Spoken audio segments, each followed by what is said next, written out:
MSW Media. Thanks to Aura Frames for supporting the Daily Beans. Aura Frames makes digital picture frames, and right now Aura has a great deal for Mother's Day. Visit auraframes.com to get up to $30 off their best-selling Carver frames. Plus, get free shipping with code DailyBeans at checkout. This deal ends on May 14th, so don't wait. Terms and conditions apply. And a big shout out today to Helix Sleep. Take their 2-minute sleep quiz and they'll match you to a mattress that'll give you the best sleep of your life. Helix is offering 20% off all mattress orders and 2 free pillows for listeners. Just go to helixsleep.com/dailybeans and use code HelixPartner. News with swearing. Daily Beans, Daily Beans. Daily Beans, Daily Beans. Hello and welcome to the Daily Beans for Monday, May 8th, 2023. Today, a very special episode of the Daily Beans. I'll be going over the first sentencing recommendations from the Department of Justice for the January 6th rioters convicted of seditious conspiracy, as well as possible criminal activity by Clarence Thomas and his wife Ginni, a jaw-dropping Herschel Walker campaign finance violation, a referral for possible disbarment of Sidney Powell in Michigan, and a 14th Amendment solution to the Republican-manufactured debt ceiling crisis. I'm your host, Allison Gill. Hi, everybody. We are back. We are back from vacation. We were off last week. There is a new episode of Jack out. There will be an episode of Clean Up on Aisle 45 out this Wednesday, but we do have a lot of news to catch up on for the week we were out. And I have a surprise. I will be joined by Dana Goldberg today for the good news. So if you have any good news, send it to us at dailybeanspod.com and click on Contact. But first, the long-awaited, at least I've been long-awaiting, the sentencing memorandum for the Oath Keepers convicted of seditious conspiracy. So let's get to it. Let's hit the hot notes. Hot notes. For months now, on multiple podcasts and on social media and multiple radio appearances, I have been anticipating and waiting for the sentencing recommendations for the Oath Keepers convicted of seditious conspiracy so we could get a glimpse into how serious Merrick Garland and the DOJ are about deterring future domestic terrorism and successful coups. Now, you notice I didn't refer to January 6th as an attempted coup, and that's because it was a successful coup. The goal at the heart of the conspiracy was to impede the peaceful transfer of power by use of force, by delaying the certification of Joe Biden's victory. And by all accounts, we know, we watched it there, the mob incited by the former president to attack the Capitol succeeded in delaying the electoral count. Well, late Friday, the Department of Justice released its sentencing recommendations for the Oath Keepers, many of whom were convicted of seditious conspiracy. Some were convicted in November of last year in the first Oath Keepers trial, including Stuart Rhodes and Kelly Meggs. The other 3 in that trial, Harrelson, Watkins, and Caldwell, were not found guilty of seditious conspiracy, but they were convicted by a jury of related charges, including obstructing an official proceeding. The rest of the Oath Keepers were convicted in the second trial. Menuda, Hackett, Morishell, and Vallejo were all found guilty of seditious conspiracy. Even though there were 2 separate trials ending 2 months apart, Department of Justice put all their sentencing recommendations in one sentencing memorandum, which also includes a motion for upward departure. Now, upward departure is when you add aggravating factors to increase the sentence recommended in the sentencing guidelines. Sentencing guidelines are created by a sentencing guidelines commission, comes out of Congress. And the reason I've been waiting for this memo is because I wanted to see how DOJ would calculate the sentencing for a Civil War era statute that's rarely used by the Department of Justice. That's seditious conspiracy. And I wanted to know if the Department of Justice would also file a motion for upward departure using a domestic terror enhancement.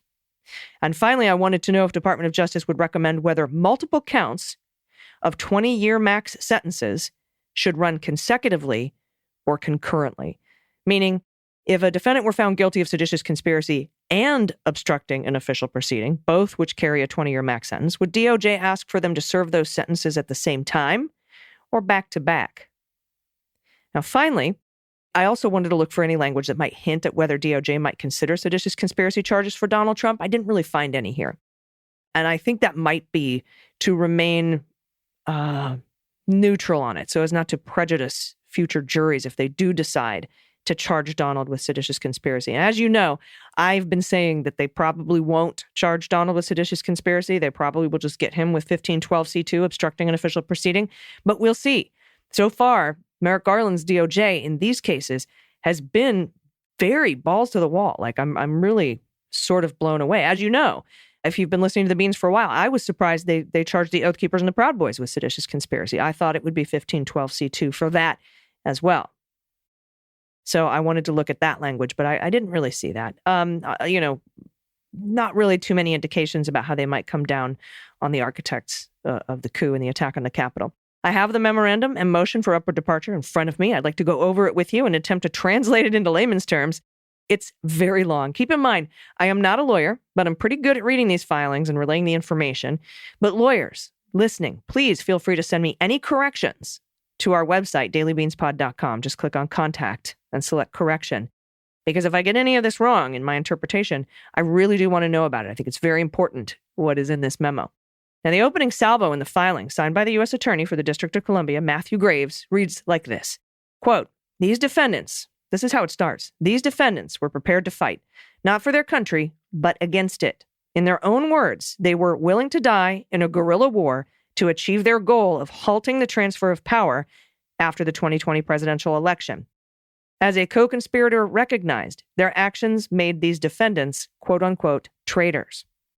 It continues, using their positions of prominence within and affiliation with the Oath Keepers organization, these defendants played a central and damning role in opposing by force the government of the United States, breaking the solemn oath many of them swore as members of the United States Armed Forces. To support their operation, they amassed an arsenal of firearms across the Potomac River and led a conspiracy that culminated in a mob's attack on the United States Capitol while our elected representatives met in a joint session of Congress. 2 juries found all 9 defendants guilty of participating in this grave conduct. These defendants are unlike any of the hundreds of others who have been sentenced for their roles in the attack on the Capitol. Each defendant, therefore, deserves a significant sentence of incarceration. And then page 5 of this 183-page filing is where the factual background begins. And we all know the facts of this case, but I wanted to parse this section for any mentions of Trump, the Trump administration. His name appears, I think, 32 times in this document, if memory serves. That's off the top of my head when I did a search. But most of them are mentions about his not inciting the Insurrection Act. Here's like one of them. It says, as legal challenges to the election sputtered, and President Trump gave no indication he would invoke the Insurrection Act to halt the certification of the election, these defendants explicitly discussed the need to use any means necessary, up to and including the use of force, to oppose the transfer of power, and they began to focus on January 6th as a day of action for their objective. So it's stuff like that. The statement says to me, DOJ puts the blame for the Oath Keepers' actions squarely on the Oath Keepers, but for the inaction of the former president, not invoking the Insurrection Act. That's further evidenced in this statement. Quote, the defendant's action precipitated the violent riot and attack on the Capitol. So all the blame is going to the Oath Keepers here. And we know a lot of the January 6th rioters blamed Donald. Oh, we were just doing what he's... In fact, there were Oath Keepers who filed, and Proud Boys, who filed motions to dismiss the charges against them for the Public Authority Act, which is, if the president tells you to do something, you're allowed to do it. You can't get in trouble for following the orders of a president. But as Chief Judge Beryl Howell wrote, he can't, that there's no public authority to overthrow the government. You don't have the authority to do that. So you can't, that's not a defense. And those motions for dismissal were tossed out. Now, the next section is about the victims, and the Department of Justice relays quotes from senators, members of Congress, law enforcement, including our friend Harry Dunn. I encourage you all to read that section so you can hear their voices. It's very powerful. Department of Justice then has a section called The Scope of the Conspiracy, with a total of 22 individuals. And the scope is mentioned here because it plays a role in sentencing. This paragraph also answers my question, by the way, about whether the Department of Justice would add a terror enhancement for upward departure. Quote, the scope of the conspiracy impacts many aspects of sentencing, including each defendant's culpability for relevant conduct. That's under U.S. Sentencing Guidelines Section 1B13. The guidelines' specific offense characteristic for an offense that is extensive in scope. The guidelines also 2J1.2B3, the guidelines adjustment for aggravating roles in 3B 1.1 and the guidelines recommended upward departure for terrorism, Section 3A 1.4. And the need to avoid unwarranted sentence disparities, which is 18 U.S. Code Section 3553A6. So those are all of the things that that they're going to break down in this whole filing, right? Why the sentence is what it is. We take the baseline, we add it up, and then we need to use the guidelines for the extensive scope. And then we need to add the guidelines upward departure for terrorism, aggravating roles in the offense, like were you a supervisor, were you a leader, avoiding unwanted sentencing disparities. So all of these things are taken into account when calculating the recommended sentence. They go on to say, as explained below, the scope of the conspiracy helps illustrate why the leaders and major participants must receive significant sentences of incarceration. Now get this. Here's a list of charges for all 9 defendants. Count 1, seditious conspiracy, 20 years. Count 2, conspiracy to obstruct an official proceeding, 20 years. Count 3, obstructing an official proceeding, 20 years. Count 4, conspiracy to use force, intimidation, or threats to prevent officers of the United States from discharging their duties, 6 years. Count 6, interference with law enforcement during a civil disorder, 5 years. And counts 7, 8, 9, 11, and 13, tampering with documents, 20 years. Each defendant, the DOJ says, was convicted of at least one count with a statutory max of 20 years of incarceration. Everybody, all of these defendants were convicted of something that carries a 20-year sentence and at least one additional felony count. And this is where the DOJ answers my questions about whether they'd recommend concurrent or consecutive sentences for those who were convicted of 2 crimes that each carry a 20-year sentence, or 1 crime that carries a 20-year sentence and an additional felony. And this is important, and it's kind of hard to understand. Quote, the government respectfully requests that the court sentences Stuart Rhodes and Kelly Meggs to terms of incarceration greater than 20 years, meaning that the terms of incarceration for seditious conspiracy would run consecutively to the terms of incarceration for obstructing an official proceeding and or obstruction of justice. Unquote. And that surprised me. I've been assuming this whole time that if you're convicted of seditious conspiracy and obstructing an official proceeding or conspiracy to obstruct an official proceeding, that you would serve, let's say you got 15 years for seditious conspiracy, 15 years for obstructing an official proceeding. I figured they would be served concurrently, that you would serve 15 years. They're asking that they be served consecutively. Way to go, Matt Graves. DOJ goes on to explain, as if they were talking to me, why consecutive sentencing is appropriate. The court may sentence a defendant to a total term of incarceration greater than 20 years, i.e., run the terms consecutively, if the court determines that such a sentence is necessary to comply with the factors in 18 U.S. Code Section 3553A2.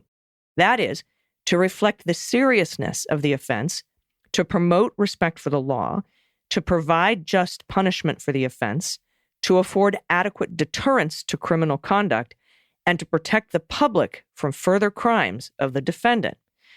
18 U.S. Code Section 3584B, see United States v. Lafayette. That's from 2003, explaining that the court may impose consecutive or stacked sentences to achieve a total sentence in excess of the statutory maximum on a single count. In the Sentencing Reform Act, the DOJ goes on to remind us, Congress noted the appropriateness of a sentencing regime in which a defendant convicted of multiple counts may be sentenced to consecutive terms of incarceration. The Sentencing Commission implemented this congressional directive, instructing that the court shall determine the total punishment, and then, if the sentence imposed on the count carrying the highest statutory maximum is less than the total punishment, the sentence imposed on one or more of the other counts shall run consecutively, but only to the extent necessary to produce a combined sentence equal to the total punishment. So let me translate. I'm using Stuart Rhodes as an example. He's convicted of seditious conspiracy and obstructing an official proceeding, and some other things, but let's just go with those 2. Both carry a 20-year max sentence. And let's say on the count of seditious conspiracy, Judge Amit Mehta sentences him to 16 years. And then on the obstructing an official proceeding, sentences him to 9 years. If Rhodes served the sentences concurrently, or at the same time, he would serve 16 years. But the Sentencing Commission allows DOJ to have those sentences served consecutively up to the total punishment of 20 years. So I think he'd serve 20 years for those two counts, or perhaps more. That's where the language is a little confusing, because it says only to the extent necessary to produce a combined sentence equal to the total punishment. Now, that's not including any upward departure or additional years for the terror enhancement, and we'll get to that in a minute. But that's my reading of it. Again, send corrections at dailybeanspod.com. Click on contact, please. Department of Justice then explains how sentencing for conspiracies works. 8 of the 9 defendants were convicted of being participants in at least one conspiracy, and thus, by virtue of the jury's verdicts, they are responsible for actions of their conspirators that fall within the parameters of Section 1B1.3A1B. Or otherwise, quote, once the conspiracy and the defendant's knowing participation in it have been established beyond a reasonable doubt by the jury, the defendant will be vicariously liable for the substantive acts committed in furtherance of the conspiracy by his co-conspirators. That's U.S. v. Sample. Let me read that again, because that's big and important, and it's going to matter when it comes to Donald Trump. Again, once the conspiracy and the defendant's knowing participation in it have been established beyond a reasonable doubt, the defendant will be vicariously liable for the substantive acts committed in furtherance of the conspiracy by his other co-conspirators. While the 9th defendant, Caldwell, was acquitted of all the conspiracy counts, the court can and should find that he was a member of the conspiracy, and thus his relevant conduct includes the actions of his co-conspirators. So even though he was found not guilty of the conspiracy charges, he should be considered still a member of this conspiracy. It's fascinating. And therefore, he's liable for the conduct of his co-conspirators who were convicted of seditious conspiracy. And here's where we get to the part about how to calculate the sentencing for seditious conspiracy, because there isn't a specific guideline for seditious conspiracy. We know this. I figured they would use the guidelines for treason. But here's how it shakes out. Under Section 2X1.1, for a conspiracy conviction for which the substantive offense is not covered by a specific guideline, like seditious conspiracy, use Section 2X5.1. Then you go to Section 2X5.1. Under Section 2X5.1, since there's no applicable Chapter 2 guideline for an offense of sedition in the statutory appendix, use the most analogous guideline. Here, that is Section 2M1.1, treason. So let's go to 2M1.1, treason. Under Section 2M1.1A2, if a defendant's conduct was not tantamount to waging war against the United States, then use the offense level applicable to the most analogous offense, which is Section 2J1.2, obstruction of justice. So what they're saying is, there's no seditious conspiracy, go here. And there's none of that, go to treason. And if you're, treason, if you didn't wage war against the United States, which is not what happened here, then go to Section 2J1.2, obstruction of justice. That same goes for conspiracy to obstruct an official proceeding, obstructing an official proceeding, conspiracy to obstruct an official proceeding. All of these additional charges all sort of take you through the treason train down to obstruction of justice. So when calculating seditious conspiracy, obstructing an official proceeding and conspiracy to obstruct an official proceeding, along with several other offenses here, conspiracy to prevent officers in the United States like Mike Pence from discharging their duties, tampering with documents, all goes to 2J1.2, obstruction of justice. But the seditious conspiracy train goes through treason, which I think is cool. Now, that doesn't mean they're convicted of treason. I wanted to be clear on that. But you have to see treason to calculate seditious conspiracy. That's how serious this charge is. Now the DOJ goes through enhancements for how bad the obstruction is. First, the Electoral College certification on January 6 falls comfortably within the meaning of administration of justice as used in Section 2J1.2. That's sentencing guidelines for obstruction of justice, because it involved Congress's performance of duties required by law. Second, the PSRs correctly apply the 8th level enhancement to each of the 9 defendants because the defendant's relevant conduct involved causing or threatening to cause physical injury to a person or property damage in order to obstruct the administration of justice. And the obstruction was substantial. So there's an enhancement for that too. The defendant's relevant conduct resulted in the evacuation of an entire branch of the federal government and the suspension of a congressional proceeding that was required by the Constitution and federal statute to take place at a certain date, time, and location so that our country could peacefully transfer presidential power from one person to the next. That's pretty fucking substantial, right? DOJ then cites all the cases in which a judge has agreed with them on these enhancements. By the government's count, of the 15 judges in this district who have handled a sentencing hearing for 1-6 defendants convicted of 1512, obstructing an official proceeding, of those 15 judges, 13 found that the specific offense characteristic in 2J12B2 applies because the defendant's conduct resulted in a substantial interference with the administration of justice. So we think it's substantial. We think it interfered in administration of justice. We think that January 6th electoral count was, an administration of justice. And 13 of 15 judges agree with us. So the two judges, by the way, that didn't, Trevor McFadden and Reggie Walton. Oddly. So, and this is, by the way, different from Judge Nichols thinking that 1512C2 doesn't apply at all. This is just in sentencing recommendation. These judges, 13 of the 15 judges, agreed that the interference was substantial. It was a disruption to Congress. It disrupted the administration of justice. So these enhancements should apply. You've applied them in 13 of 15 other times. You should apply them here. So the 3-level enhancement for substantial obstruction should apply.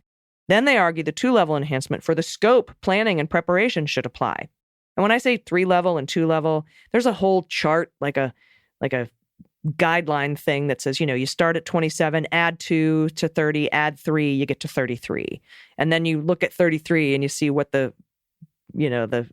for somebody who has a criminal past or who doesn't have a criminal past, and you look to see what the range is for sentencing. That's how this whole thing shakes out. So when I say leveling enhancements, that's what that means. DOJ argues also for a 4-level enhancement for leaders and a 3-level enhancement for managers and supervisors and a 2-level enhancement for obstructing justice on top of obstructing justice. They argue against a sentence reduction for acceptance of responsibility because there was none. Usually if a defendant is like, I accept full responsibility, you can get a couple of levels shaved off. Then we get to upward departures for terrorism.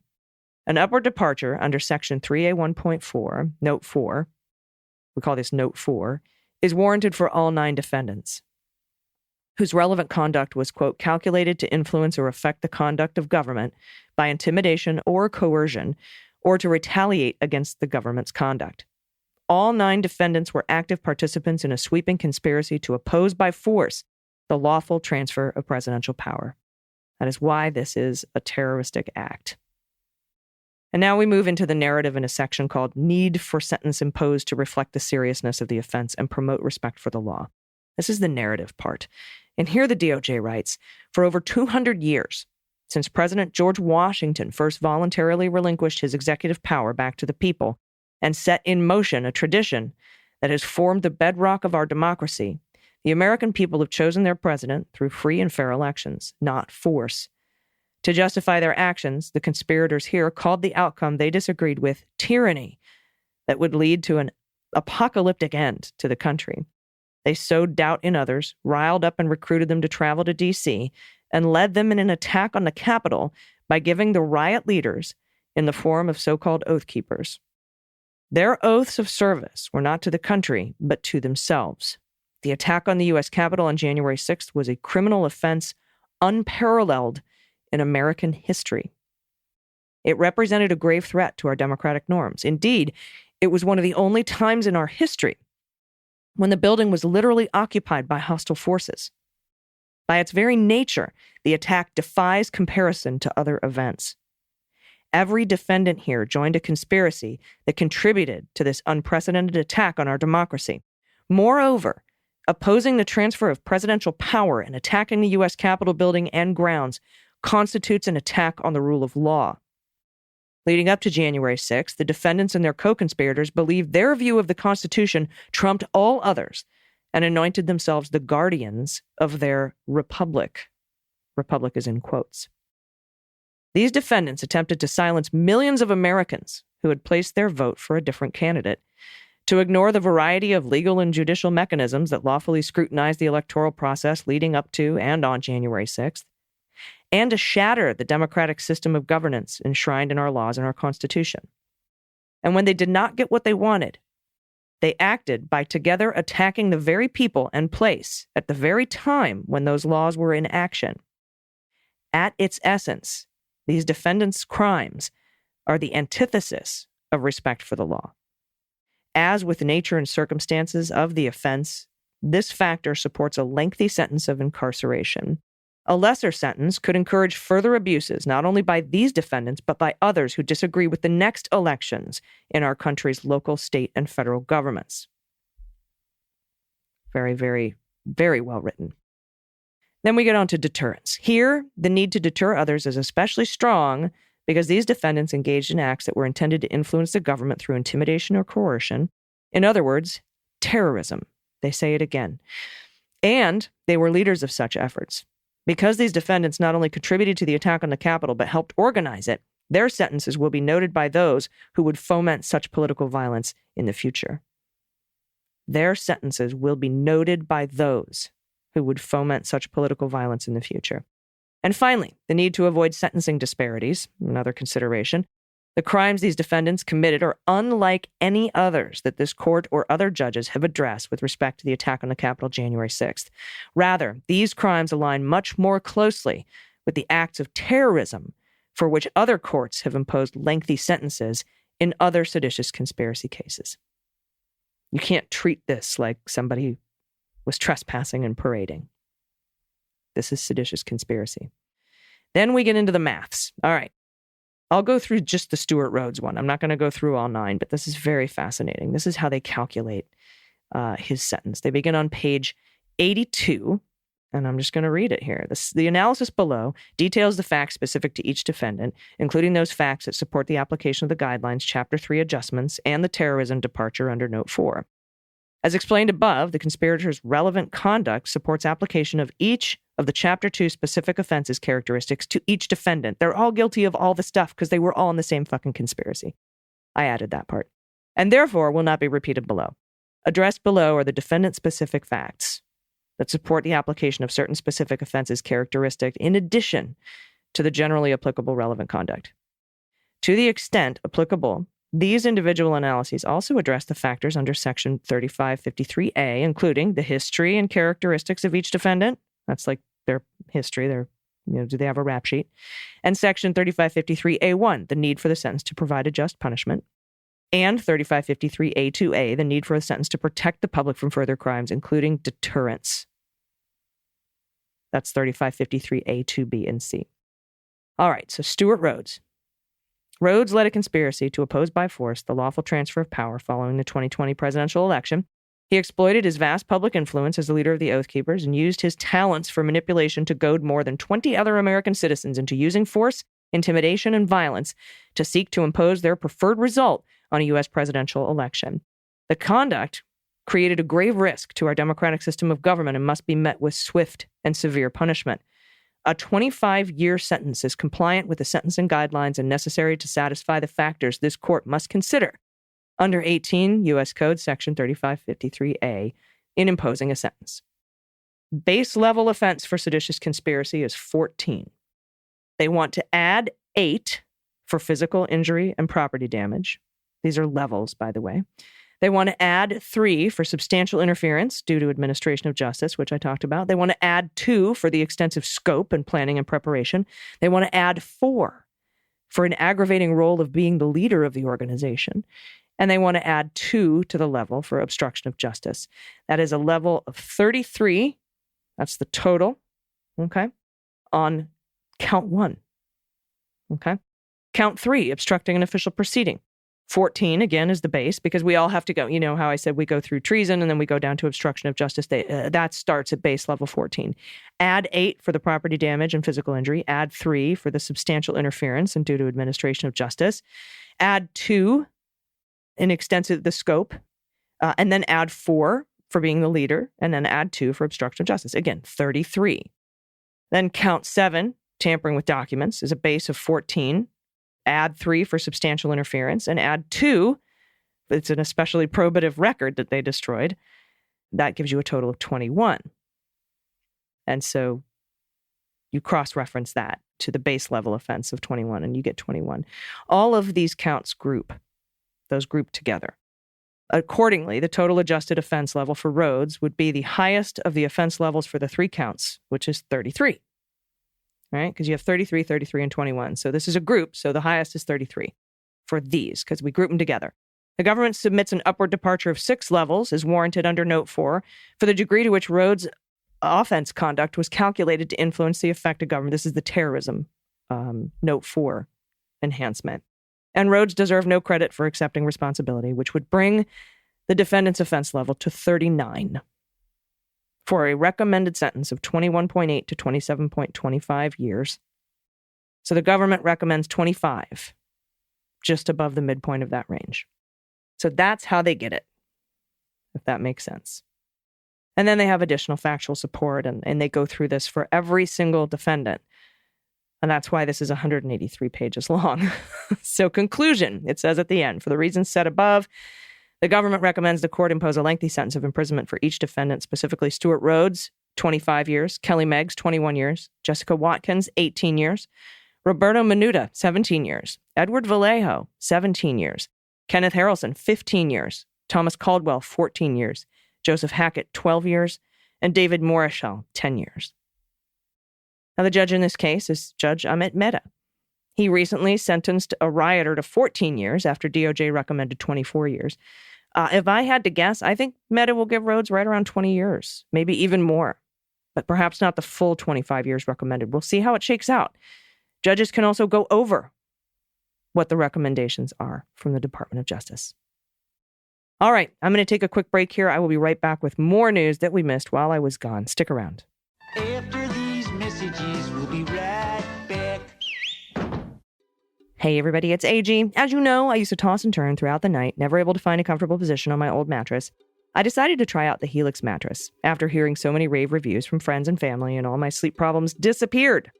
Now I wake up feeling refreshed, energized. I'm ready to take on my day. It's incredible. Just go to helixsleep.com/dailybeans and take their 2-minute sleep quiz. They'll match you to a customized mattress that will give you the best sleep of your life, and you'll get 20% off all mattress orders and 2 free pillows. Their quick and easy sleep quiz makes finding the perfect mattress a breeze. With 20 unique mattresses to choose from, including the award-winning Luxe collection, a mattress for big and tall sleepers, and even one made just for kids, there's something for everyone, no matter what your sleep preferences are. After taking the quiz, you know me, I was matched with the Helix Midnight, which has been the perfect fit for me. Best part, my personalized mattress was shipped straight to my door for free, plus a 100-night risk-free trial and a 10 or 15-year warranty depending on the model. I'm totally confident in my purchase. It's been a lifesaver. So go take the sleep quiz, order the mattress you're matched to. It will redefine your idea of what a mattress should be. And now, Helix has just released their newest and most high-end collection, the Helix Elite, promising even more elevated sleep experiences.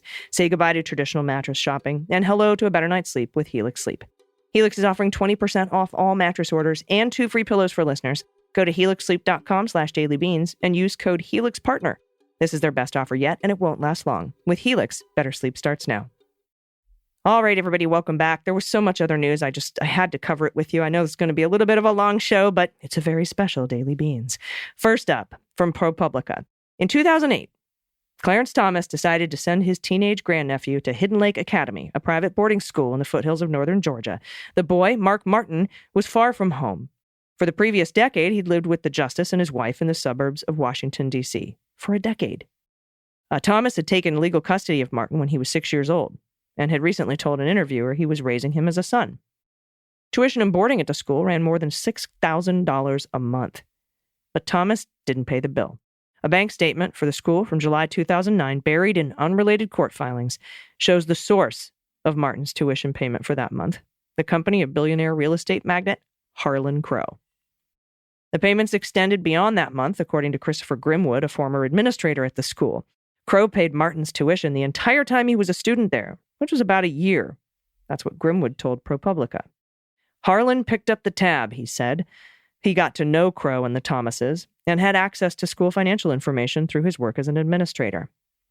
Before and after his time at Hidden Lake, Martin attended a second boarding school, Randolph-Macon Academy in Virginia. Quote, Harlan said he was paying for the tuition at Rudolph-Macon Academy as well, Grimwood said, recalling a conversation he had with Harlan Crow during a visit to the billionaire's Adirondacks estate. Way cool. ProPublica interviewed Martin, his former classmates, and former staff at both schools. The exact total Crow paid for Martin's education over the years remains unclear, but if he paid for all 4 years at the two schools, the price tag could have exceeded $150,000, according to public records of tuition rates at those schools. And guess what? Thomas did not report the tuition payments from Crow on his annual financial disclosures. Several years earlier, Thomas disclosed a gift of $5,000 for Martin's education from another friend. It's not clear why he reported that payment, but not Crow's. The tuition payments add to the picture of how the Republican megadonor has helped fund the lives of the Thomas family. Now, something else I want to talk about real quick, because if you remember, I think some folks got their tuition paid by the Trump organization, and the Trump organization was charged and convicted of tax fraud, because that's taxable income, those gifts. So we don't know what his taxes say, but that's potential criminal liability. And from Brown, Boberg, and O'Connell at the Post, conservative judicial activist Leonard Leo arranged for the wife of Supreme Court Justice Clarence Thomas to be paid tens of thousands of dollars for consulting work about a decade ago, specifying that her name be left off the billing paperwork. That's according to documents reviewed by the Washington Post. Leonard Leo, the architect of the conservative court. In January 2012, Leonard Leo instructed the GOP pollster Kellyanne Conway, of all folks, to bill a nonprofit group he advises and use the money to pay Ginni Thomas. The same year, the nonprofit, the Judicial Education Project, filed a brief to the Supreme Court in a landmark voting rights case, the one that gutted the Voting Rights Act. Leonard Leo, a key figure in a network of nonprofits that has worked to support the nomination of conservative judges, told Kellyanne Conway he wanted her to give Ginni Thomas another $25,000. According to the documents, he emphasized the paperwork should have no mention of Ginni, of course. It's the of course that sticks out to me. Has anybody asked Leonard Leo, why of course? Why is it duh that we leave Ginni Thomas's name off these payments? Is it because the judicial education process filed a brief in the voting rights case? Conway's firm, the polling company, sent the Judicial Education Project a $25,000 bill that day. Per Leo's instructions, it listed the purpose as supplement for constitution polling and opinion consulting. That seems like falsifying business records. Something else Trump has been indicted for. In all, according to the documents, the polling company paid the Thomases' firm, Liberty Consulting, $80,000 between June 2011 and June 2012, and is expected to pay $20,000 more before the end of 2012. $100,000. The documents reviewed by the Post do not indicate the precise nature of any work Thomas did for the Judicial Education Project or the polling company. Sounds like a bribe. The arrangement reveals that Leo, longtime Federalist Society leader and friend of the Thomases, has functioned not only as an ideological ally of Clarence Thomas, but also has worked to provide financial remuneration to his family. And it shows Leo arranging for the money to be drawn from a nonprofit that soon would have an interest before the court. It is time for Clarence Thomas to resign. And we need the Senate. I need Dick Durbin. We need the Judiciary Committee to help put the pressure on. What he's doing now is the equivalent of what I've read is a beltway shrug. It's not going to cut it. Yes, I know, Senator, that it's not possible to impeach him in the House or convict him in the Senate, but you could call for it to help raise public pressure. Stop fucking sitting on your hands. Subpoena the justices. If you have to pressure Dianne Feinstein to resign to get the subpoenas done, then pressure Dianne Feinstein to resign. Everyone is just about done with the nothing will work attitude. We can't do anything. Our hands are tied. Frankly, it's not much different from Republicans thinking we can't do anything about gun violence in this country. I understand that you can't impeach Clarence Thomas, but can you call for it? Can you push it? Can you use your bully pulpit? Can you use your subpoena power to drag these fuckers in and ask them questions? I want to know from Leonard Leo what he meant by of course. I want to know if Justice Thomas claimed these tuition payments and his taxes as income. I want to know why you're having Harlan Crow pay your kid's tuition or buy your mother's house or buy property from Gorsuch. We need to do more. I understand, again, I get it. I get it. We can impeach him. I understand. I know. But, well, there's nothing we can do is not an acceptable answer. There are things you can do. You can be loud about it. I'm not religious, but every single fucking religion says you have to do the work before you can pray about it. Faith without works is dead, right? James 2:26. Tie your camel first, then leave the rest to God, right? Get your shit together. Speaking of gun violence, from the Washington Post, the gunman who opened fire on an outlet mall in a Dallas suburb on Saturday, killing at least 8 people, was a man in his early 30s who had white supremacist and neo-Nazi beliefs, according to People Familiar. Mauricio Garcia, a local resident, had multiple weapons on him and in his nearby car, according to People Familiar, who spoke on the condition of anonymity. Authorities have not released a motive, but a patch on his chest said RWDS. That's an acronym for Right-Wing Death Squad. The phrase is popular among right-wing extremists, neo-Nazis, white supremacists. In addition to the weapons found on his body, investigators found another 5 guns inside his car nearby. 5 guns. The shooter also injured at least 7 people before a police officer who was at the Allen, Texas mall on an unrelated call fatally shot him at about 3:30. Allen Police Chief Brian Harvey said that in a statement on Saturday. Authorities believe the gunman acted alone. There were no further threats, according to Harvey, at least not in this incident. Children were among the victims at Allen Premium Outlets. That's Rep. Keith Self, Republican from Texas, who represents the area, and said local authorities briefed him by phone after the shooting. A person wearing a security uniform was among the dead, but it was unclear whether the guard was on duty. The assailant used an AR-15 style weapon, was wearing tactical gear. He was living in the Dallas area at a hotel at the time of the shooting, according to 2 People Familiar. He'd lived with his parents before that, his mom. And since the gunman is dead, a major focus of investigators will be whether anyone knew what he planned to do or if anyone helped him do it. And this threat of white supremacy, this stochastic and organized domestic terrorism, is why the Oath Keepers sentencing recommendations are so fucking important. Yet the media is not covering it. They're comfortable bitching about the end of Title 42 or some upcoming caravan that doesn't exist, or complaining about Ruth Bader Ginsburg not retiring soon enough, as though a 5-4 conservative court with Alito and Thomas still would have saved Roe. Fuck off. This is the number one threat in our country. White supremacy, domestic terrorism. And they're doing nothing. And from Sullenberger at Raw Story, when Herschel Walker emailed a representative for a billionaire industrialist and longtime family friend Dennis Washington in March 2022, he seemed to be engaging in normal behavior for a political candidate. He was asking for money. But unbeknownst to Washington and the billionaire's staff, Walker's request was far more out of the ordinary. It was something campaign finance experts are calling unprecedented, stunning, and jaw-dropping. Walker wasn't just asking for donations to his campaign. He was soliciting hundreds of thousands of dollars for his own personal company, a company that he never disclosed in his financial statements. Emails obtained by the Daily Beast and verified as authentic by a person with knowledge of the exchanges show that Walker asked Washington to wire $535,200 directly to that undisclosed company, HR Talent LLC. And the emails reveal that not only did Washington complete Walker's wire requests, he was under the impression that these were in fact political contributions.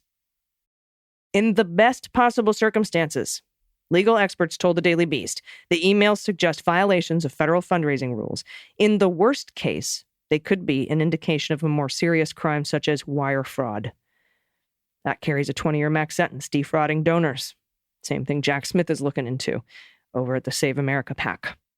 And from Claire Hendrickson at the Detroit Free Press, The Michigan Attorney Grievance Commission filed a complaint with the state's Attorney Discipline Board recommending disciplinary action against Sidney Powell and her team of lawyers that filed a conspiracy-laden lawsuit to overturn the 2020 election.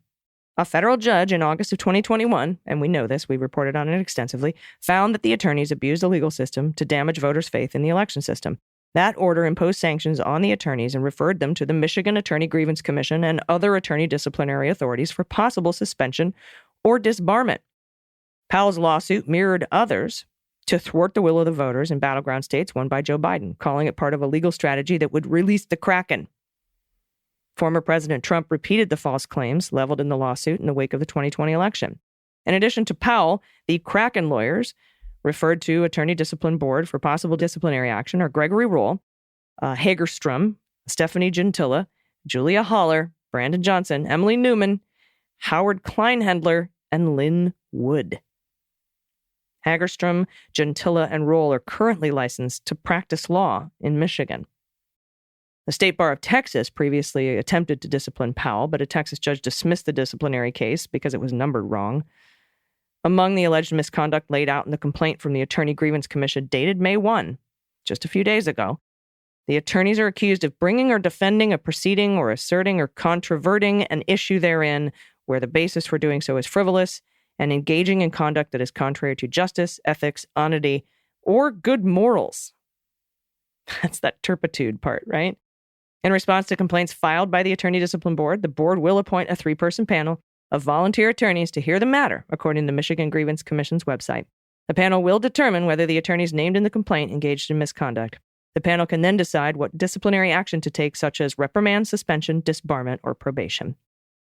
We know in December 2021, Judge Linda Parker, ordered the group of the 9 attorneys involved in the lawsuit to pay more than $175,000 to cover the legal fees incurred by the state and the city of Detroit in defending against the ridiculous lawsuit.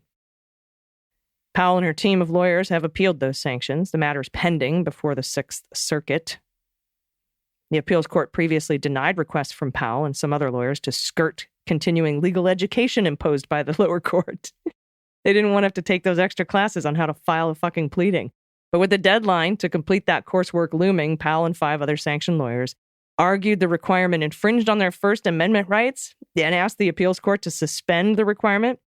Gentilla, another attorney involved in the Kraken lawsuit, filed her own motion seeking to suspend the court order. No. And finally, in an op-ed from Lawrence Tribe about the Republican-manufactured debt ceiling crisis, Lawrence Tribe says, at this moment, at the White House, as well as the Department of Treasury and Justice, officials are debating a legal theory that previous presidents and any number of legal experts, including me, had ruled out in 2011 when the Obama administration confronted a default from Republicans. The theory builds on Section 4 of the 14th Amendment to argue that Congress, without realizing it, set itself on a path that would violate the Constitution when in 1917 it capped the size of the federal debt. Over the years, Congress has raised the debt ceiling scores of times, most recently 2 years ago when it set the cap at $31.4 trillion. We hit that amount on January 19th and are being told that the extraordinary measures the Treasury has available to get around those are about to run out. When that happens, all hell will break loose. Taking advantage of that prospect, congressional Republicans are threatening to do nothing unless the administration agrees to cut lots of government programs, and their party has had in its sights. Taking advantage of that prospect, congressional Republicans are threatening to do nothing unless Biden agrees to slash government programs. These are government programs that Republicans have been looking to slash forever. If the president caves to their demands, they will agree to raise the cap unless the crisis occurs again. Then, and when it does, they will surely pursue the same game of chicken, or maybe more accurately, Russian roulette. Well done, Lawrence Tribe. It's a complicated situation, but a solution is staring us in the face. Section 4 of the 14th Amendment says the validity of the public debt shall not be questioned ever. Proponents of the unconstitutional argument, the unconstitutionality argument, say that when Congress enacted the debt limit, effectively forcing the United States to stop borrowing to honor its debts when that limit was reached, it built a violation of that constitutional command into our fiscal structure. And that as a result, that limit and all that followed are invalid. Lawrence says, I never agreed with that argument. It raises thorny questions about the appropriate way to interpret the text. Does Section 4, read properly, prohibit anything beyond putting a federal government into default? If so, which actions does it forbid? And most important, could this interpretation open the door for dangerous presidential overreach if Section 4 empowers the president single-handedly to declare laws he dislikes unconstitutional? And he still worries about these questions, Lawrence Tribe does. He goes on to say, but I've come to believe that they're the wrong ones for us to be asking. While teaching constitutional law, I often explored the problem of a bloated presidential power, the puzzle of preserving the rule of law in the face of unprecedented pressures, and the paradox of having to choose among a set of indisputably bad options. And during my last semester teaching, with COVID forcing my seminars from the classroom to the video screen, I studied the most insightful literature on the debt ceiling and concluded we need to reframe the argument. The question isn't whether the president can tear up the debt limit statute to ensure the Treasury Department can pay the bills submitted by veterans hospitals or military contractors or pension funds. The question isn't whether the president can, in effect, become a one-person Supreme Court, striking down laws passed by Congress. The right question is whether Congress, after passing the spending bills that created the debts in the first place, can invoke an arbitrary dollar limit to force the president and his administration to do its bidding. There's only one right answer to that question, and it's no. And there's only one person with the power to give Congress that answer. It's the President of the United States. As a practical matter, what that means is Biden must tell Congress in no uncertain terms, and as soon as possible, before it's too late, that the United States will pay all its bills as they come due, even if the Treasury Department must borrow more than Congress said it can. So I encourage you to read this op-ed by Lawrence Tribe. I think you will find it very enlightening. It goes on for quite a while, and it's really well written. So go say hi to Lawrence Tribe on Twitter and thank him for this because it's really good. And we'll see how that plays out. And I know that President Biden, in an interview with, I believe, Stephanie Ruhle, who did a really great job talking to him, said that this Section 4 of the 14th Amendment is not off the table. So he can just go on and keep paying the bills.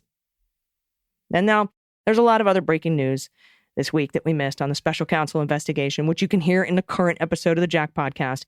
And there's big news, including new cooperators in the Fani Willis probe in Georgia, plus the latest in the Donald Trump rape trial. And I cover those stories with Pete Strzok on this Wednesday's episode of Cleanup on Aisle 45. Thank you for sticking through it with me. This was a pretty long episode, but we'll be right back with Dana Goldberg for the good news. Stay with us. Hey, everybody. Are you tired of having thousands of cherished photos just sitting in your phone or scattered across a bunch of social media platforms, or like me, in photo albums, in boxes, in storage that I pull out and take photos with my phone? But with Aura frames, you can display all your favorite moments in one place on a stunning, high-resolution digital display without the hassle of having to print them out. I have personally used Aura frames. I love how easy it is to set up and use. Plus, it's been great having all my photos of Olive and the kitties all in one place. The best part is that it's not just limited to one person's photos. The entire family can join in using an app and add their own photos to the frame just as easily. And if your family has a fun sense of humor, it can get really hilarious. But you can feel close to each other from anywhere, no matter how far away you are. And I love that about this. Aura frames are guaranteed to bring joy and happiness this Mother's Day. When you surprise mom or grandma or your aunt or your sister, any mom in your life with a personalized Aura frame preloaded with meaningful memories. And even you can preload a special message that will appear as soon as it's set up. They were named the best digital photo frame by Wirecutter and The Strategist, and they have been selected as one of Oprah's favorite things. Aura frames offer simple, elegant solutions for displaying your favorite moments without the hassle of printing or sifting through photos on your camera. It's a perfect gift for anyone who cherishes their memories and wants to stay in touch with people far away and relive those memories in a beautiful, convenient way. Right now, Aura has a great deal for Mother's Day. This is the best Mom's Day gift. Listeners, you can save on the perfect gift by visiting auraframes.com, AURAframes.com, and use code DailyBeans, all one word, at checkout to get up to $30 off, plus free shipping on their best-selling Carver frames. The deal ends May 14th, so do not wait. Terms and conditions apply.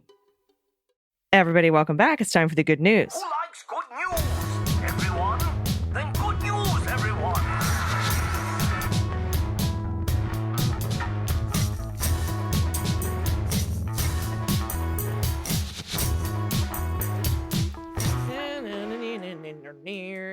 Good news, good news. And if you have any good news, confessions, corrections, what the mutt, what the heck wine, where I try to guess what breed your horse is. That's a new thing, apparently. Or if you want to give a shout out to a loved one or a local business or an adoptable pet in your area, anything you want to send us for the good news, you can do it at dailybeanspod.com and click on contact. And I have a surprise for you. Joining me today for the good news is Dana Goldberg. Dana's back. Hi, everybody. I missed you.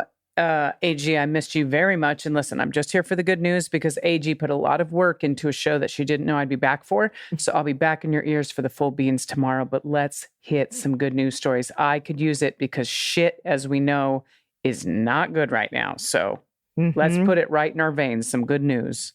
Yeah, let's do it. Again, that if you please send us your good news stories at dailybeanspod.com and click on contact. First up from Anonymous, pronouns she and her. Quick correction from last week's beans. I'm pretty sure that Jamie Raskin was given Mondel bread, not Mandela bread.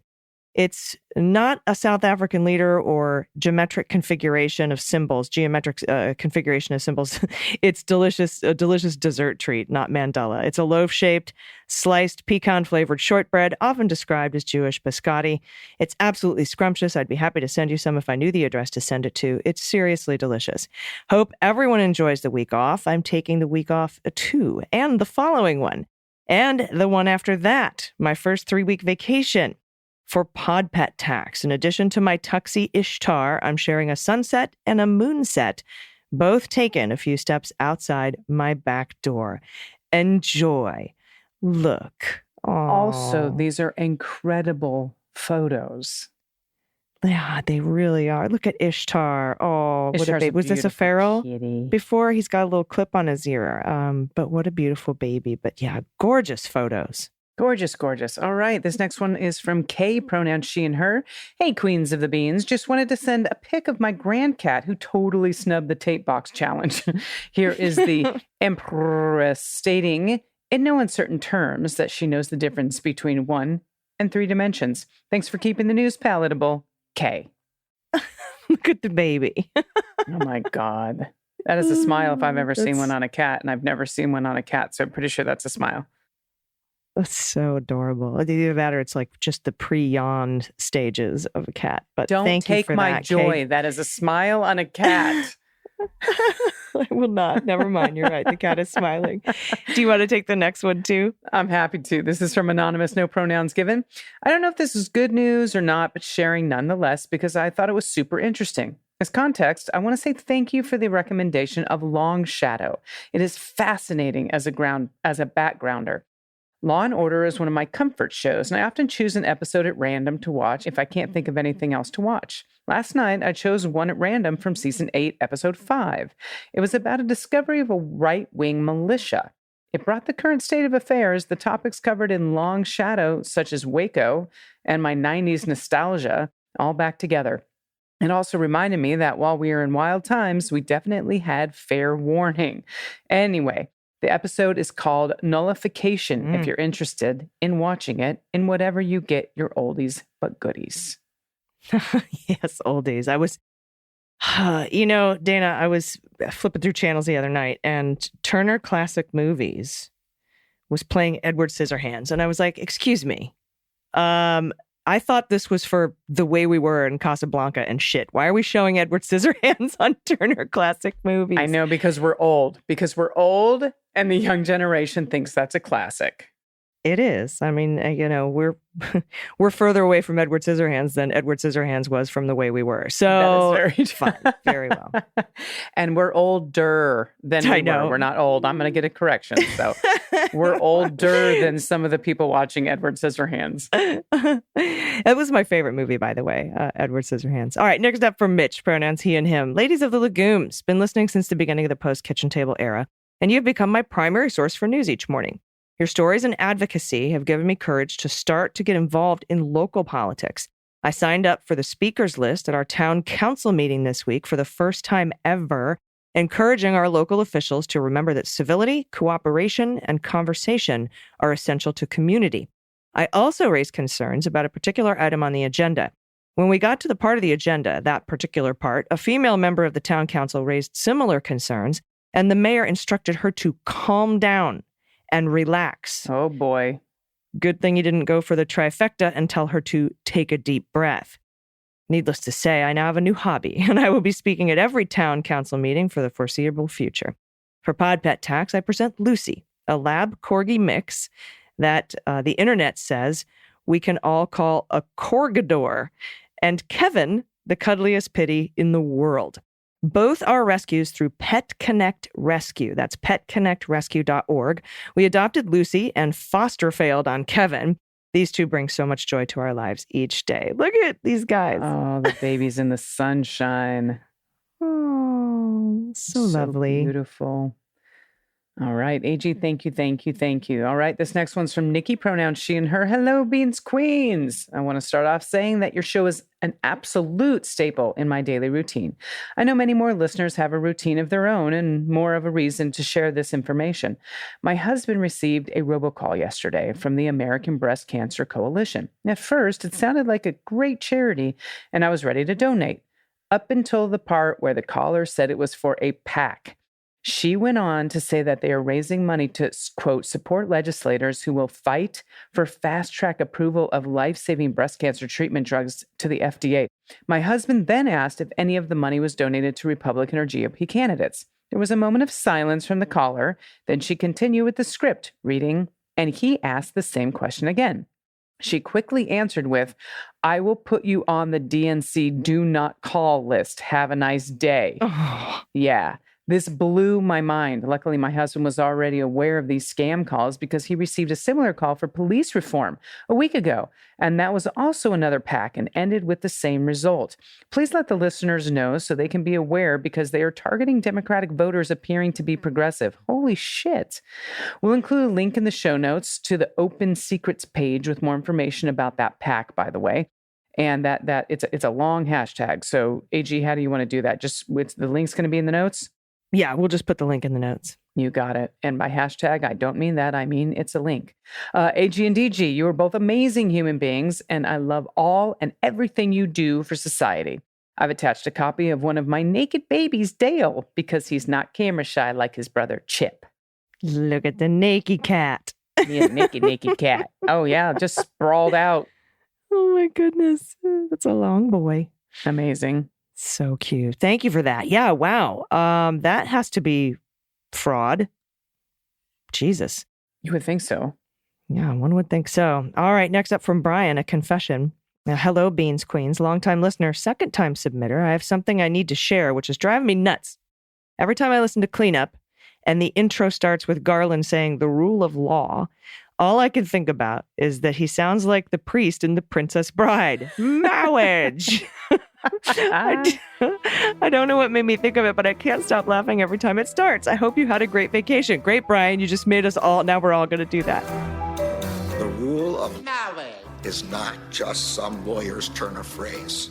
Yep. Pod Pet Tax is our nutty dog, Tinker. Look at the baby. Oh, the baby. That is a good face. Sweet. And also Princess Bride is my favorite movie of all time.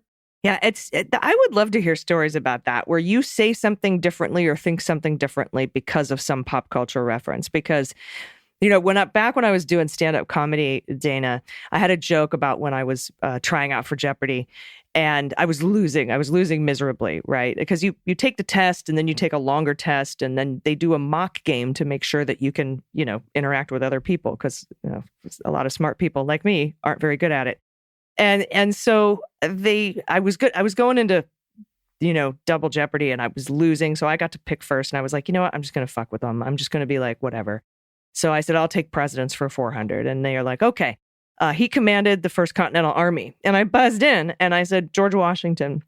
Nope. And the guy, of course, goes as I expected him to go. He said, you know, you need to put that in the form of a question. Right. So I said, George Washington? Like that.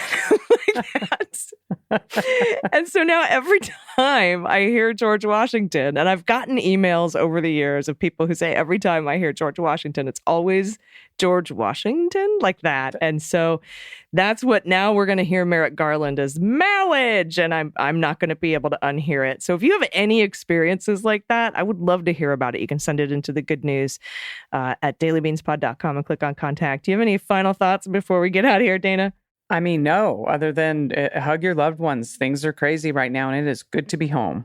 I'm so glad you're back. I missed your face, and we'll be back in your ears tomorrow. Until then, everybody, please take care of yourselves, take care of each other, take care of the planet, take care of your mental health.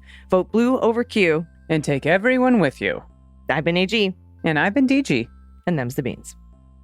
The Daily Beans is written and executive produced by Allison Gill, with additional research and reporting by Dana Goldberg. Sound design and editing is by Desiree McFarlane, with art and web design by Joelle Reeder with Moxie Design Studios. Music for The Daily Beans is written and performed by They Might Be Giants, and the show is a proud member of the MSW Media Network, a collection of creator-owned podcasts dedicated to news, politics, and justice. For more information, please visit mswmedia.com. MSW Media. We were made to build our world from scratch. Born with a curiosity that never quits. And wired with what it takes to get the job done. All we need is the right set of tools. Northern Tool and Equipment is a problem solver's paradise. There's nothing we can't find, fix, or figure out together. We're made for this. Start solving your projects today at northerntool.com. At Discount Tire, we know your time is valuable. Get 30% shorter average wait time when you buy and book online. Did you know Discount Tire now sells wiper blades? Check out our current deals at discounttire.com or stop in and talk to an associate today. Discount Tire. Let's get you taken care of.